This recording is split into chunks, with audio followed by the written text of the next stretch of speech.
How to fix Spotify blend not working. Hi everyone, I'm here to assist you today. Without any delay, let's jump right in.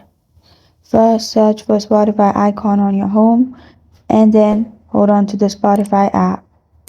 In here, simply click on App Info. After you click on App Info in here, click on Storage and Cache. Clear cache and clear storage.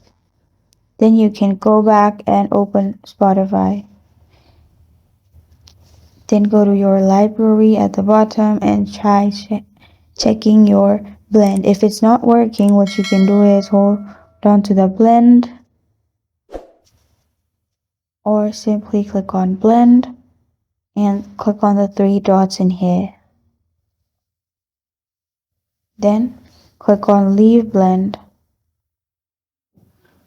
After you do that, you can create a new blend and invite the friend again.